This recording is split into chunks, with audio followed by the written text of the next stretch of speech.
Hello. Well, namaste, everyone, and thank you so much for being here for this presentation. Let me just say by way of a little bit of organization that I have put on your place a little paper that is something that I got from Bill Guggenheim. It says, "Who do you think you are?" And there are 15 things there on this page. I wanted you to have something that you could take with you that's got a lot of really good things in it, and Bill's prepared it, and thank you, Bill. The other thing I wanted to just make you aware of is that this talk is actually an expanded talk on an article that I wrote for the Vital Signs newsletter. And this was from the Vital Signs newsletter of summer of 2015.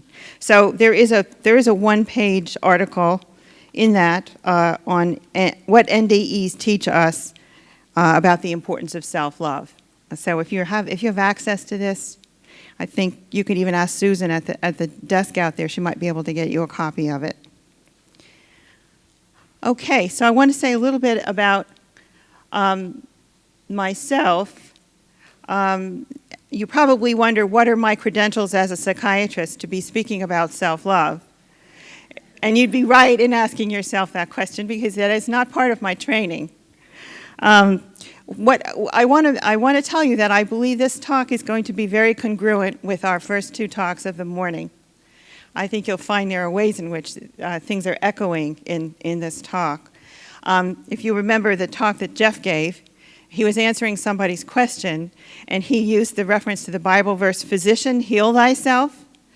So I'm an example of a physician who's healed herself. And I want to share with you how I did that. And you can take it as a given that I had a very difficult childhood. And I will be telling you a little bit more about myself in that context later in the talk. But for now, I just want you to know that I started as a very young child with a belief and a need to be a spiritual seeker. It was a lifeline for me in terms of my own psychological and emotional survival. So I believe I came in with that as a need and an expectation that I was going to be a spiritual seeker. And then I think also I came in with some kind of an assumption and knowledge that this lifetime is about growth and change, because I was very open and accepting to the whole process. And when I was a teenager and I started hearing about the idea of psychotherapy, all about learning and growth and change, and to me that was very consistent with spiritual seeking and truth seeking, and I was really on board with that. So I'm somebody who had 5 years of weekly psychotherapy before I ever went to medical school. So I had all that going on before I went into psychiatry. So I do have an outpatient private practice. I've been doing outpatient psychiatry for almost 30 years. I see adults. I do some medicine-related work, but I more and more am what I would call an integrated psychiatrist or an alternative psychiatrist. And so I ask people to check out my website before they schedule to see me, because otherwise they're often disappointed that I'm not a traditional psychiatrist. They want me to fill their prescriptions and say goodbye, and that's not what I really want to do. I have to feel like we have some ability to talk some kind of language together that we can make a connection. So I have a couple of other interests. I have learned about past life regression. I know about hypnotherapy. These are and Akashic record reading. These are not things that I really offer my patients, but they're things that have informed my work. I do a lot of referrals to energy therapy people, body therapy people, certain number of medium folk that I know that I trust in my area. And the other thing is, if you would look at my website, if you would write that down, There's a lot of rough resources on my website, and the resources are categorized into inner child work, reincarnation, near-death experience, integrated medicine, that kind of thing. So there's a lot of resources that you might want to look into. Okay, these are the objectives. I was required to put together some objectives as part of my presentation. So just to go quickly through these, my hope is that you will all understand, both intellectually and with a body resonance, the difference between self-love and selfishness or narcissism. That's, to me, a very basic hope that you will get from this talk. Secondly, that you will experience a heart connection, which is a compassion, for those who come of age with a devaluation of themselves. And I want just to suggest that Anita Moorjani is an example of someone who came of age to adulthood with a devaluation of herself. She didn't realize it until she had her near-death experience. And then number three, that through case examples, with Anita being one case, with myself being another case, and with whoever wants to raise their own issues as we talk, they will see opportunities to reconsider the idea of blame placed on others. And think about people who are criminals or in some other way misfits in our society who are judged. Think of them and think about blaming them for their unsocialized behaviors. Think about how, in fact, we are products often of our learning. And if we haven't gotten to a place of valuation of ourselves, we're not going to be in a position to value others. And I'm going to say that more specifically in several different ways as we go on. The other thing I'm going to try to do is highlight a few basic principles that I think are going to be very important and instructive to take with you. Someone said this morning they didn't know how to carry over from this type of conference into their own life in the everyday world. And I'm going to hope that I can offer you some tools for doing that. And this piece of paper by Bill Guggenheim is one of those. Okay, so let's look at self-love and selfishness. This is very basic. We're talking about thoughts as well as actions. Okay, so self-love involves awareness and compassion. Can't really have self-love without having self-awareness. Can't really have it without having compassion for yourself. Selfishness doesn't involve that. Selfishness doesn't involve this reflective, compassionate part of knowing oneself. Self-love is heart-based, and what I would say is it's with Christ consciousness, which is another way of talking about a heart-based approach. And selfishness is ego-based. Self-love is love-driven. Self-love is kind. Selfishness is fear-driven. It's not even kind, it can be mean. Self-love is protective, whereas selfishness is defensive. Self-love is self-honoring. It's aligned with higher or true self, whereas selfishness is self-rejecting and is aligned with false self. And we're going to be talking more about true and false self. Self-love is a positive regard for self and others. It's a connection with others. I matter, and so do you. Whereas selfishness is a disregard for self and others. I'm disconnected with others. I don't matter, and neither do you. And lastly, self-loving is enhancing of our self-worth, whereas selfishness erodes self-worth. Okay, those who have compassion for their own suffering selves want to protect others from suffering. Those filled with self-blame and shame feel a disconnect with others. They feel the painful need to hide from self and others. This separation does not foster unity and community. This is the source of selfish disregard and even violence towards others. Talk about what we need to do for our world today. Okay, let me just remind you that we live in a third-dimensional world. You know, we see that everywhere. And the sort of hallmarks of the third dimension are polarity, just, you know, love and hate, war and peace. There's male and female. Everything seems to be in a kind of a polar opposite relationship. Third dimension is filled with judgment. It's filled with comparison. It's filled with competition. And then it's linear and time-bound. And what I could add to this is that it's Newtonian. It's based on the Newtonian model of who we are, and that, in fact, is materialism. Basically, Newtonian physics amounts to materialism. Whereas, hopefully, as we evolve into heart consciousness, which is a fifth dimension, we live from a place of the Christ consciousness. We are one with the intention to be kind. And this is where healing and self-love will take us, and expanded consciousness. They lead us to this fifth dimensional consciousness. Okay, so what's involved with loving oneself? We have to have compassion for ourselves. We know better than anybody else the story that we've been through. No one else knows it better than we do. And so we need to have the intention, and we need to use our intellect to work with our heart and to have compassion for ourselves.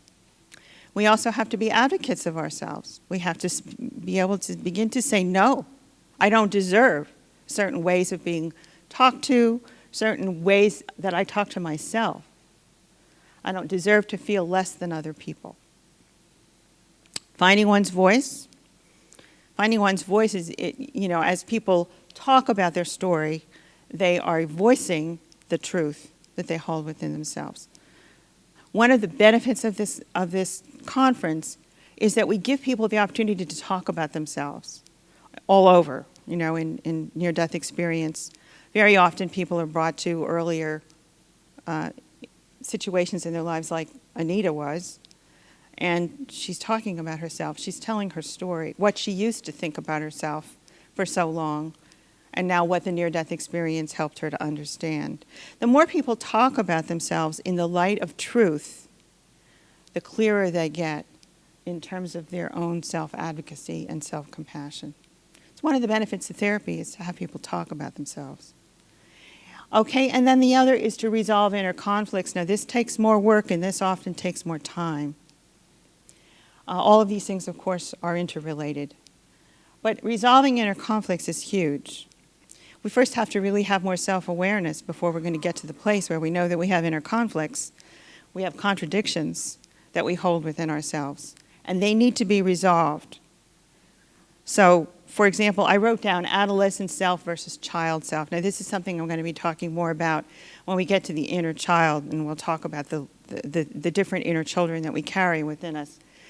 But just to say that in adolescent, if you think about adolescent stage of development, adolescents tend to be very socialized in an outward way. They want to be out in the world. They want to feel like they're on top of things. And if they were to spend much time with their wounded child and be remembering how weak they felt and how overpowered they felt and how afraid they felt, then the adolescent's going to feel like, hey, I don't have a place for that in my life. So there's often a strong conflict between the adolescent self and the child self, and that needs to be resolved. It's extremely strong in men. Okay, so let's go to Anita Moorjani's book, Dying to Be Me. So since we heard from her this morning, it's relevant for us to talk about what she says about self-love in her book. So I've taken, there's about 6 or so of these quotes directly from Anita's book. So the first one is, the importance of self-love, one of the best kept secrets of our time. And the next is, we are pure love. The only purpose of life is to be ourselves, live our truth, and be the love we are. And then, I understood the true joy and happiness could only be found by loving myself, going inwards, following my heart, and doing what brought me joy. Now, the irony of this is how much courage it takes to do this. Okay, when we know that we are love, we just have to be true to ourselves, and we become instruments of loving energy. So a principle to take from that is, the love of self leads to love of others. We heard this from Jeff this morning. You cannot love if you don't have it to give. My outer life is only a reflection of my inner state, as within, so without. We've heard mentioned, I think it was Eben Alexander's book, which he mentions many times, about as above, so below. And here's another principle, as within, so without. And Jesus, we heard this morning also, love thy neighbor as thyself. Without loving kindness for ourselves, we attempt to give to others from an empty well. Okay, now I want to just introduce you to Barbara Brennan. Barbara Brennan's book, Hands of Light, is really not for the lay public. This is really a training manual. Barbara Brennan,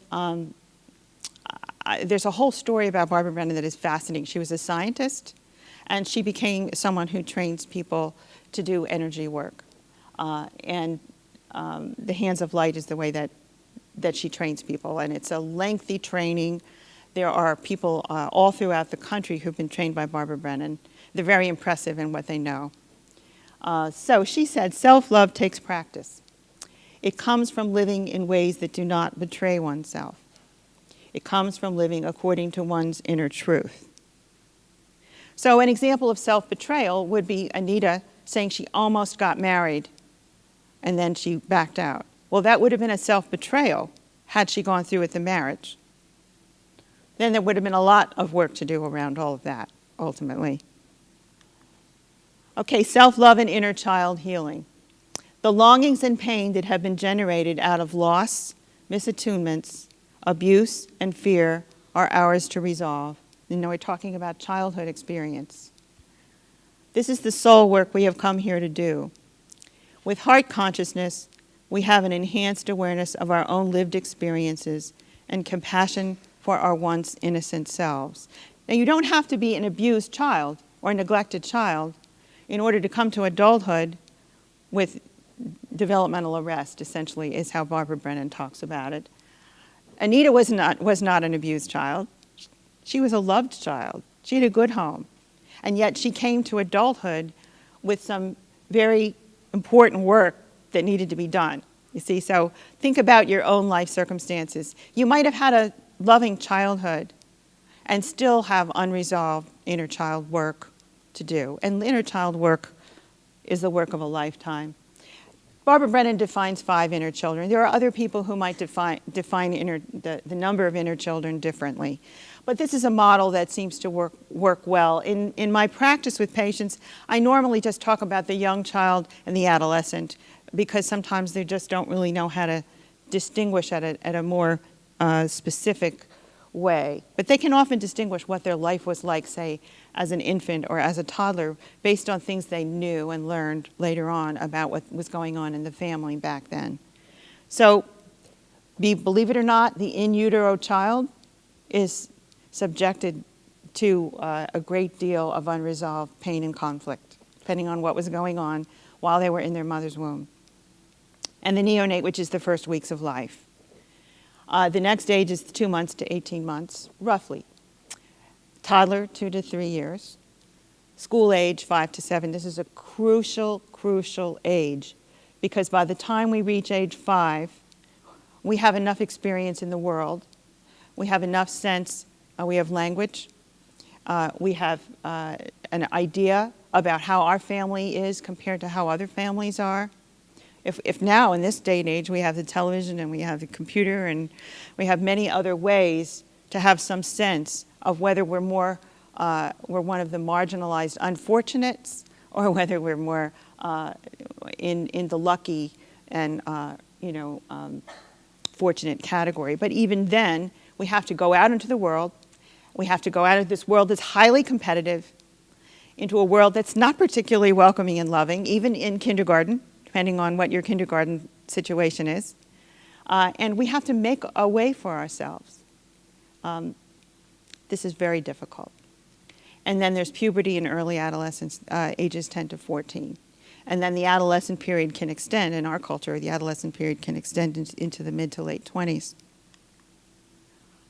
Now this is a quote from The Little Prince. To live is to be slowly born. And the reason I bring this out is that life is a process of birth to death. We have to allow ourselves to keep changing and growing and being reborn. And I'll get back to this in a minute because this relates to suicide. This relates to people feeling suicidal at times. As we age, our child selves live on within us.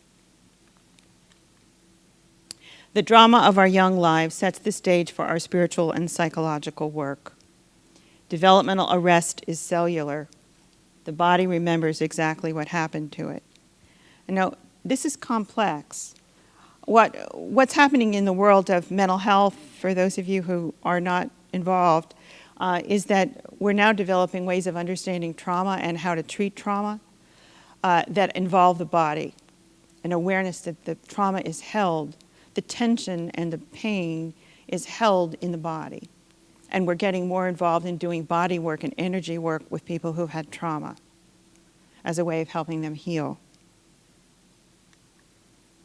As within, so without, which we said before. Now, I want to quote John O'Donohue. John O'Donohue, unfortunately, is no longer alive. He's one of my heroes. He was a theologian, a philosopher, and a poet, and also a Celtic wisdom enthusiast. He came from Ireland. And he says it takes a long time before one learns to take one's place in one's own life. Indeed, inner child work is the work of a lifetime. Inner child work is sacred and intensely personal, and very often connects us with deep levels of pain. It is not something very many of us have done with intention and by conscious choice.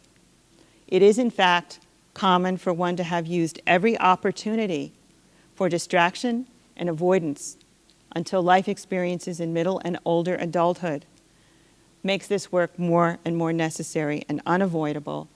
Very often, emotional weariness and thoughts of suicide bring us to the realization that something is very out of line.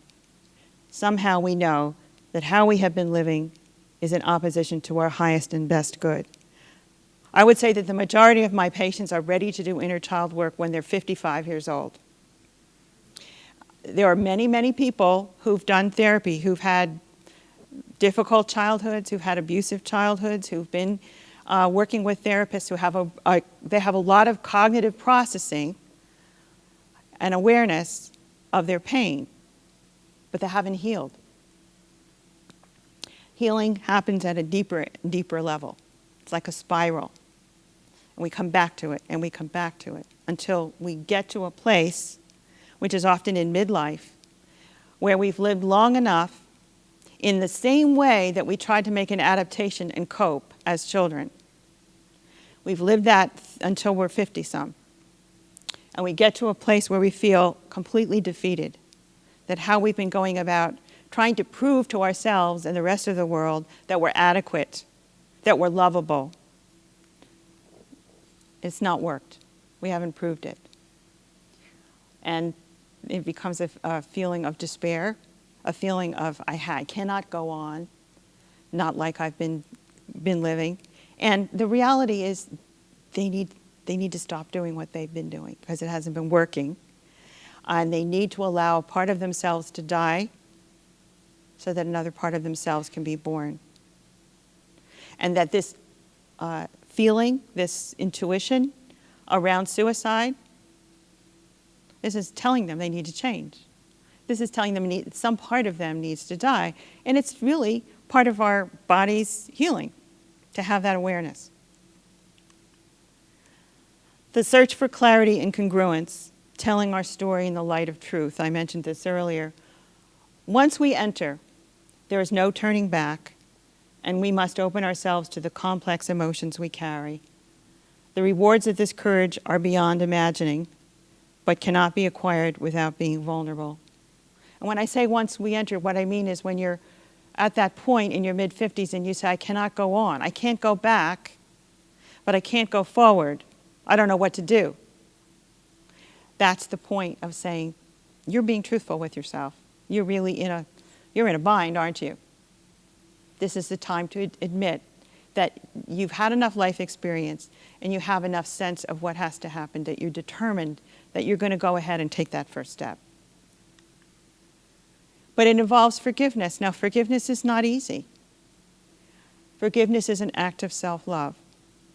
And I wanted to mention these. This is Don Miguel Ruiz, and he's most well known for his book, The Four Agreements. But then this is another book of his, The Mastery of Love. And he uses this analogy about healing, which involves forgiveness, which I think is apt. He says that using a scalpel to cut ourselves open is like telling the truth, like if we were in a surgery. And then cleansing is that act of forgiveness. And then the self-love is the strong medicine that we need to heal. But we have to tell the truth before we can do anything. So many things that are important to our joy and self-fulfillment follow from the choice to love ourselves. We are able to forgive ourselves for things we have done or not done because we didn't know then what we know now. We can then let things go, move on, do better because we know better. Extending forgiveness to ourselves enables us to forgive others. Healthy self-pride enlivens us toward greater wholeness and self-integration, furthering our self-actualization. So when we start doing this work that we know is very, very hard, and we've waited 50-something years, excuse me, because it was something we didn't want to do, well, we finally admit that we need to do this. And we can feel very proud of ourselves. It takes a lot of courage. And one of the benefits of having a healer to work with us is that there are witnesses, and they can encourage and support us because they know how hard this is. Okay, so I wanted to talk a little bit about the chakra system. Those of you that are familiar with Carolyn Mace, she wrote a book and talked about what she calls the anatomy of the spirit. And so I just took the 7 chakras and some of her explanations about what each one of them is about to talk to you about the anatomy of self-love, because there's important self-love work to do at every level of the chakra system. Okay, so if we start out with the bottom, which is the root chakra or the base chakra at the tailbone, this is what she calls, this is our tribal powers. This is the family that we come into, basically, which we need for support and belonging, and yet often there's a lot of strings attached. There's a belief system the family has. It might be a religious system. There's a belief about where they fit in the rest of the world, and about Anita's family system. There was a belief that she should be a good Hindu young woman and she should get married and have babies, and she shouldn't want to anything else. That was part of her tribal system that she was born into. And so the work at that level is to differentiate and to be able to say, I don't have to be what everybody else says I have to be. I get to be who I am. All right, the next one is the pelvic area, which is about control and power. And this has a lot to do with relationships. It has to do with competition, with addictions, with jealousies, territorialities, and empowerment. So there's a lot going on at that level. This is the level of the sex organs. So we know this is creativity as a positive, but also think about all the ego traps that there are at this level, at this chakra system, of comparing ourselves to other people. Addictions very often is based in trauma and based in a feeling of not being adequate, and shame about who we are. The next one is at the solar plexus, which is at the diaphragm, and this is about personal power. And here we have the idea of integrity and self-esteem, self-respect, endurance, confidence, honor.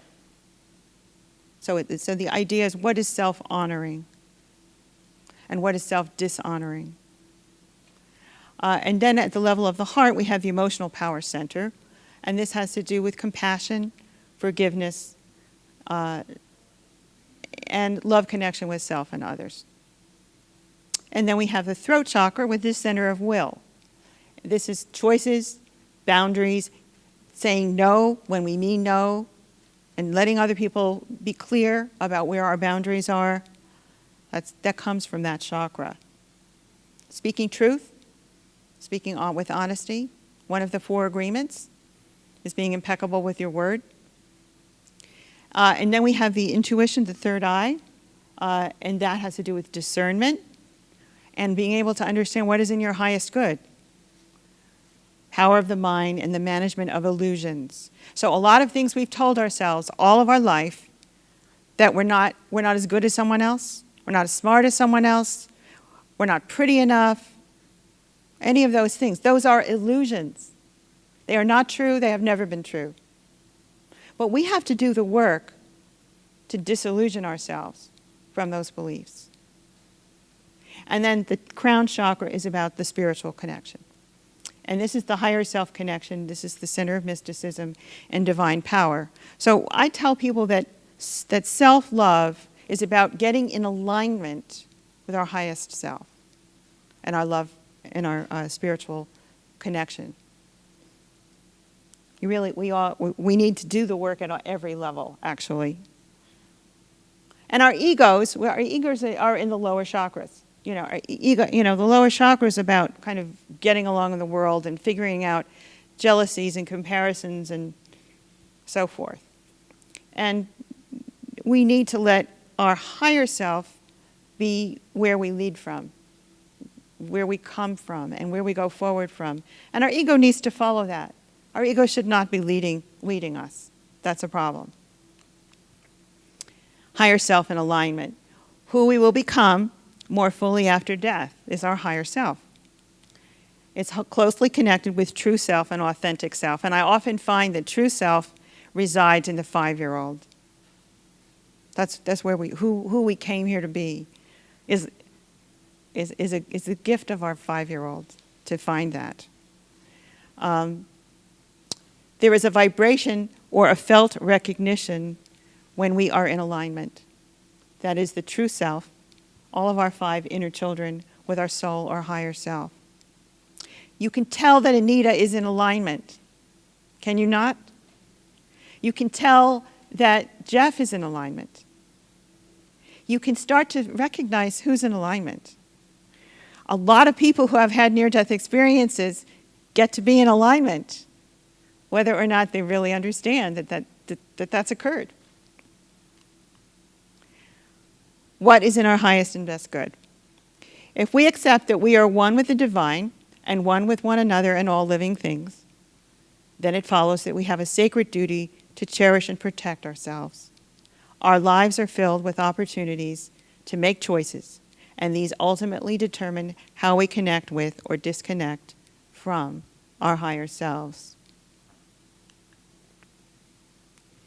A law or principle of the universe as it applies to human beings is that what is in our highest and best good will turn out, in the fullness of time, to be for the highest and best good of all connected to us.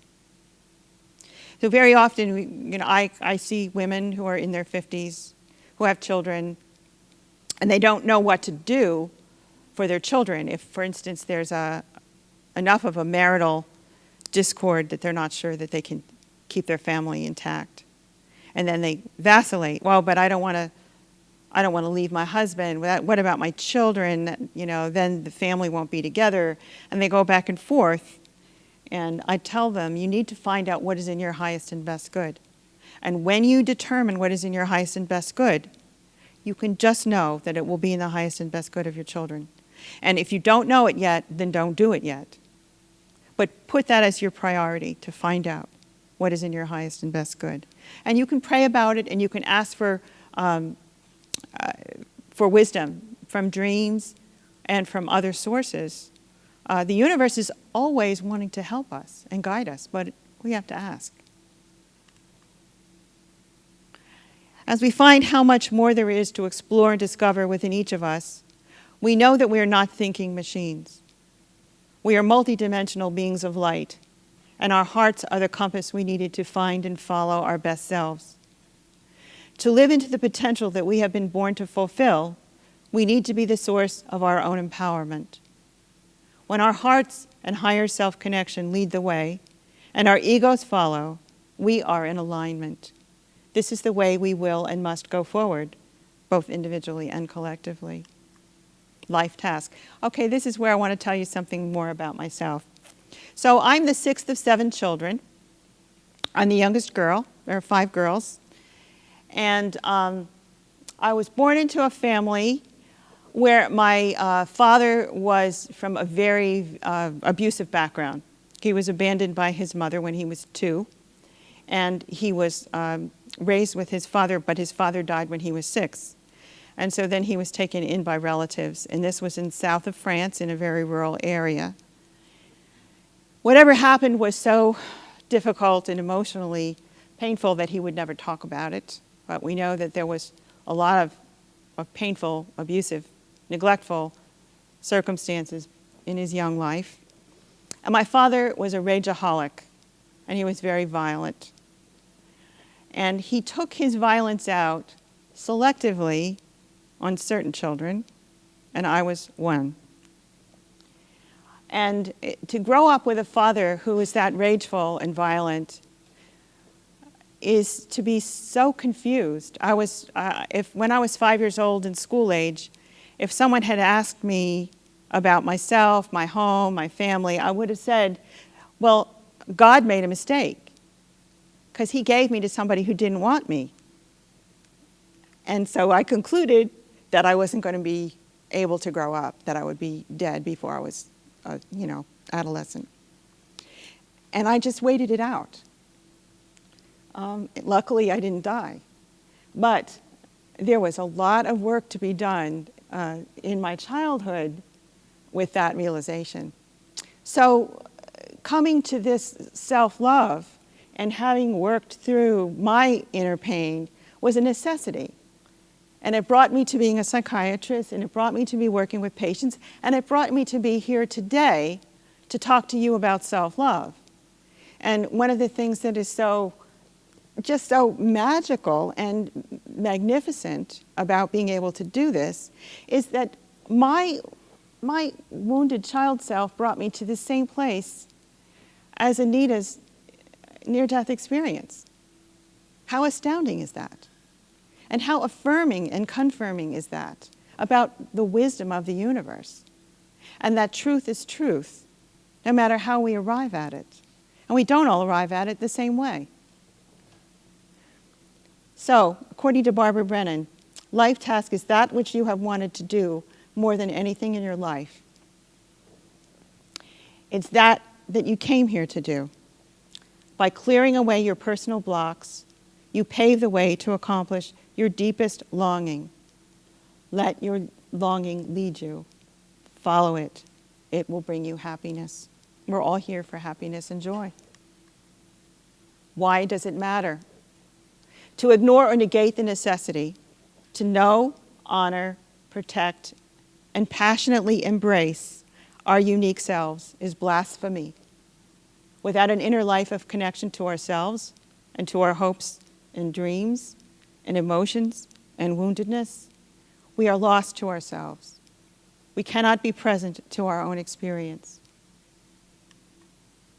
And this is Joseph Campbell. The privilege of a lifetime is being who you are. So I guess we have some time. We have probably 15, 20 minutes or so for questions. Thank you.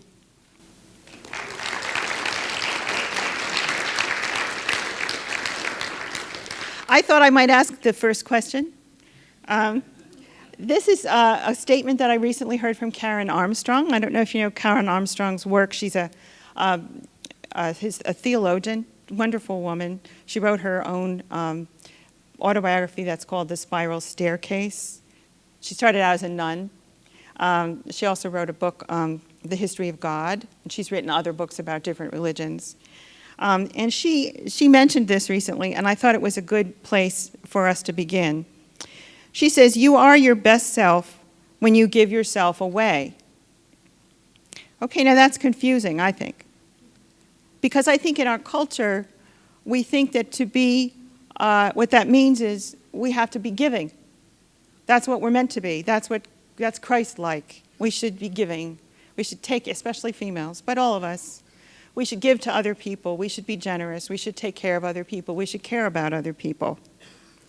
The problem is if you do that because you want to prove to yourself and other people that you're a good person, you're doing it for the wrong reason. That's not self-honoring.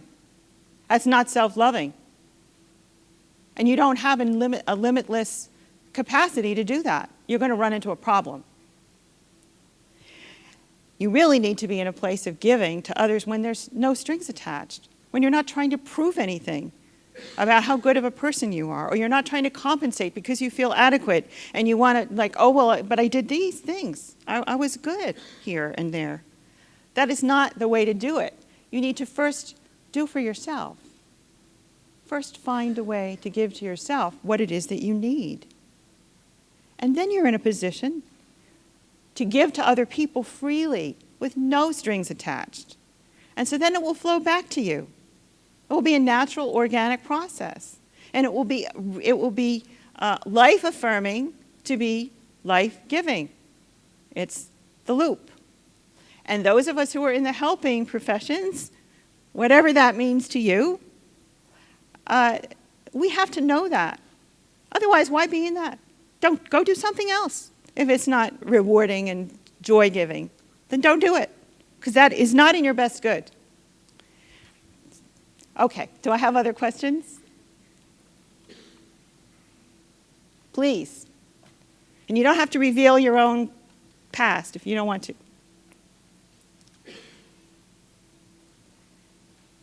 You're going to be sorry I asked this. But anyway, because this is a difficult question. You're talking about baggage-related issues in adult life. There are a lot of cases of people who don't have the baggage, middle, upper class, well-off, great loving parents. Other children came out great, even an identical twin. And they're diagnosed as psychopaths who are missing something that gives them any ability to deal with compassion. Mm-hmm. Okay?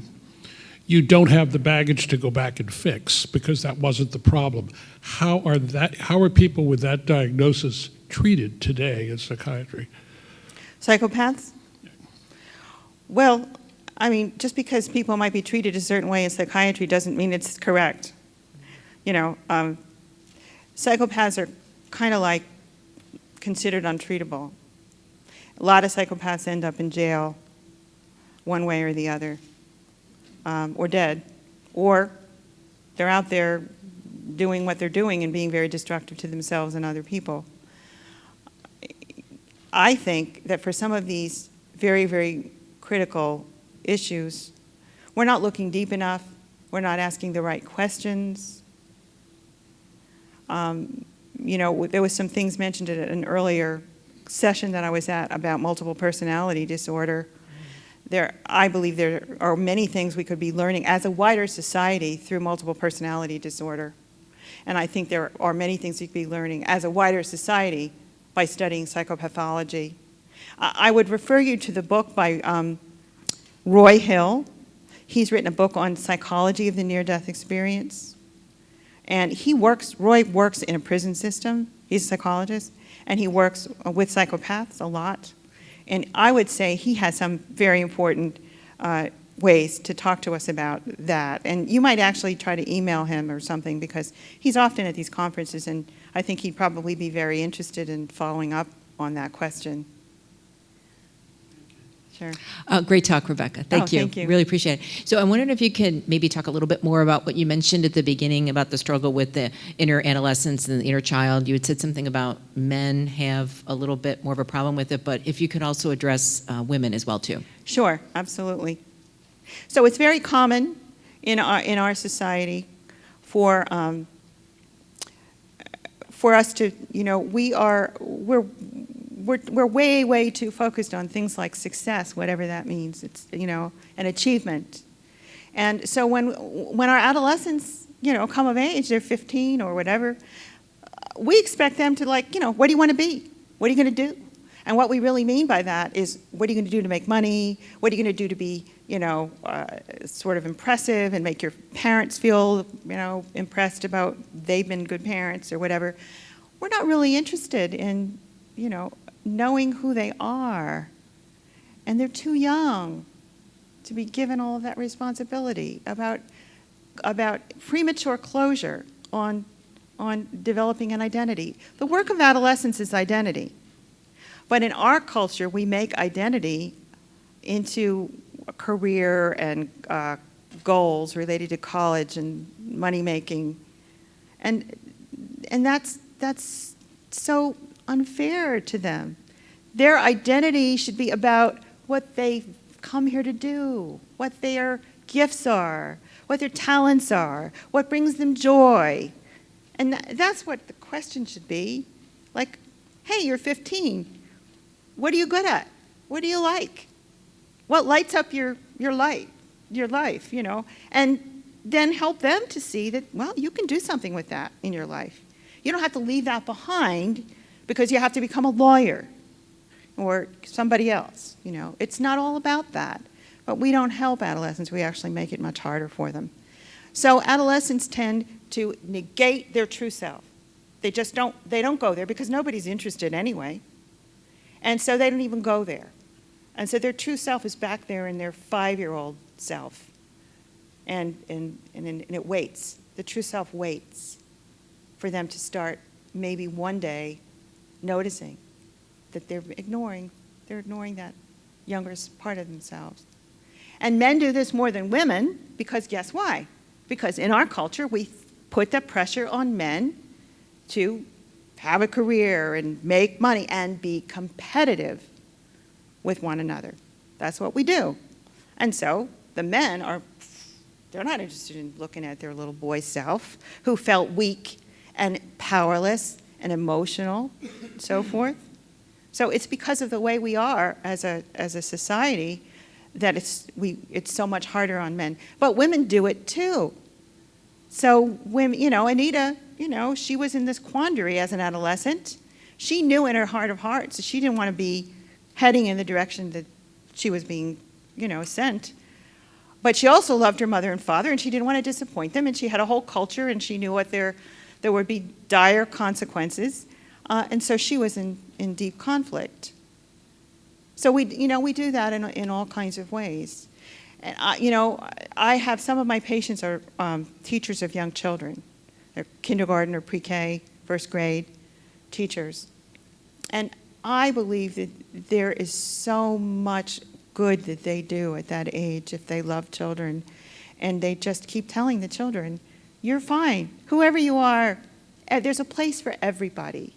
And if they run their classroom that way, you know, that we value everybody and we want to hear from everybody. And if anybody's missing, we care about it. And we want to know why they're missing. And when they come back, we want to say, thank you for coming back. We love you. We miss you. That's the kind of atmosphere for young children that helps them to grow up, to be able to be their true selves and to understand that everybody is of value.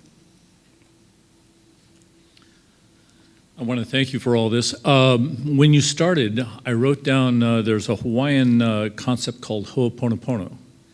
And it's basically one of self-forgiveness and expressing that out into the world. And I wondered if you were aware of that, because it seemed like it struck a chord with me. As in the later part where the Course in Miracles says we have two choices. One is to choose love and one is to choose fear, That's as right. you had up there. Absolutely. I haven't heard of it, but there you go. Truth is truth, wherever you find it. The very simple thing, and it's been recently introduced to my thoughts, is in Ho'oponopono first you say, Our Father, recognizing the universe and God. I'm sorry, I am so responsible for everything in my consciousness, as my consciousness is part of everything. And please forgive me. I love you, and I thank you. Mm-hmm. Very simple. I wish it was that simple, but that might be a sort of a mantra or prayer that would work. I encourage everybody to have some kind of a mantra or prayer that they can keep coming back to, that resonates with them on an emotional level, that makes their heart sing, and will bolster them when the going gets tough.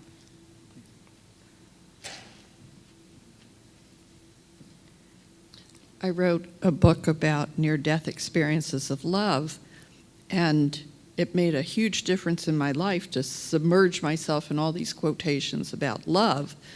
And then I realized that there were things still inside of me that I was not conscious of that were causing me pain, physical pain. So I one thing that helped me was that I read this book by Bessel van der Kolk. Yes. Do you know him? The Yeah. Body Keeps the Score. That's right. Mhm. And he says we have to do physical things to get it out of our bodies, because it's not only in our mind and our subconscious, but it's in our bodies as well. And he wants us to do things like, he said EMDR helps reintegrate traumatic experiences into our logical minds. I'm oversimplifying it, I'm sure, but I've also tried using EFT, the tapping. Have you ever tried EFT? Do you see any benefits from that in getting some of these PTSD types of things out of our bodies? Well, EFT is good for all kinds of things because it's something you can do. The self-tapping, in the certain Right. areas. Once you learn it, you have it, right? So you can do it anytime easy. you're stressed, and their life is filled with real life situations that are hard. And you can use EFT on yourself. It's kind of like if you learn a meditation technique that you can do anytime you need to and you know it's going to work for you, well, you can do EFT in the same way. I suggest Larry Burke's book. It's about magic. I'm blocking on the title, but Larry Burke was a radiologist who's now only part-time radiologist, and he's teaching EFT, and his book is Let Magic Happen. Is a good book to read. But the techniques of there's EMDR, and there's a new one that's coming along that's called Somatic Censoring, which is a new treatment for trauma and PTSD. And with my patients, I don't do all that myself. I refer them to people who have that background and that training. Trauma is the kind of thing where everything that works ought to be tried, And the thing that I realized was that you cannot embody the love if you've still got these traumas stored in your body. Yes. That they have to be Right. That's right. released before the love can flow the That's way right. we want it to. And I really appreciate your giving a whole talk about what I'm interested in right Well, now. thank you so much. Thank you for being here. Sure. Are we just about out of time? Okay, we got 1 minute. I have to be brave. Yes, you have to be brave. I really appreciate your sincerity. Oh, thank you.